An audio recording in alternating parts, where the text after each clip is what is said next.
Hi class, this is a quick explanation of this finale component of this assignment.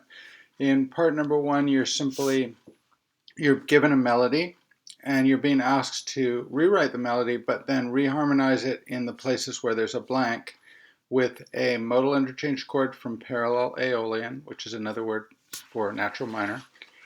And you're going to be using substitutes you're going to use subdominant minor chords from that scale because you're substituting for the subdominant chord here.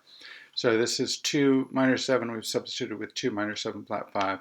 Some of the other options, of course, are 4 minor, various forms of 4 minor, and flat 6 major, and even flat 7 7. Those are all subdominant minor chords from parallel aeolian. So here's an example. We substituted 2 minor 7 flat 5, and then we have to adapt the melody to go with the chords.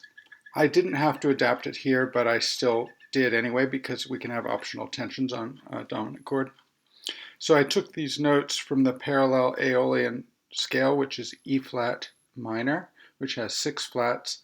I applied them to the melody where they the corresponding notes, and I got a darkened sound, which is what modal interchange is all about, is about either darkening or brightening the sound with notes and chords from a parallel scale. Here's the first one, and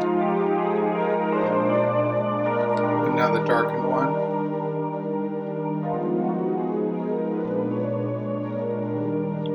You're being asked to go down here, choose a different subdominant minor chord, not that one because you already used that one. Change the notes as needed.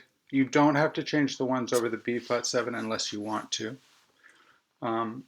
And do the same thing here with yet another different chord. So there's 4 subdominant minor chords in the parallel aeolian. You just need to use 3 of them. One of them's already been used, so you just have to choose 2 of the remaining 3.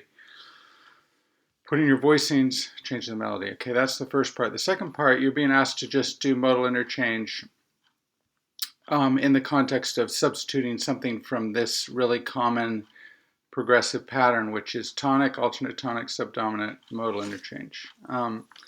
You are being given free rein to choose which chord to substitute. In this case, in the example, I kept the tonic chord, I kept the alternate tonic, I kept the subdominant, and I replaced the dominant with a modal interchange. And that's why I have the little D with a line through it. So over here, when you see dominant here, one of these is going to be replaced, right? So just because it says dominant, that doesn't mean you have to end up with dominant. Just because it's subdominant doesn't mean you have to end up with subdominant. You're replacing one of these with a modal interchange chord, any of them, and they're listed right here from aeolian. The most common substitute is to do a subdominant minor chord for a subdominant chord from the major key, but you could try some other things too and just see if you can come up with some things that you like. Now once you do that, of course, you may well have to adapt the melody. Okay, that's it.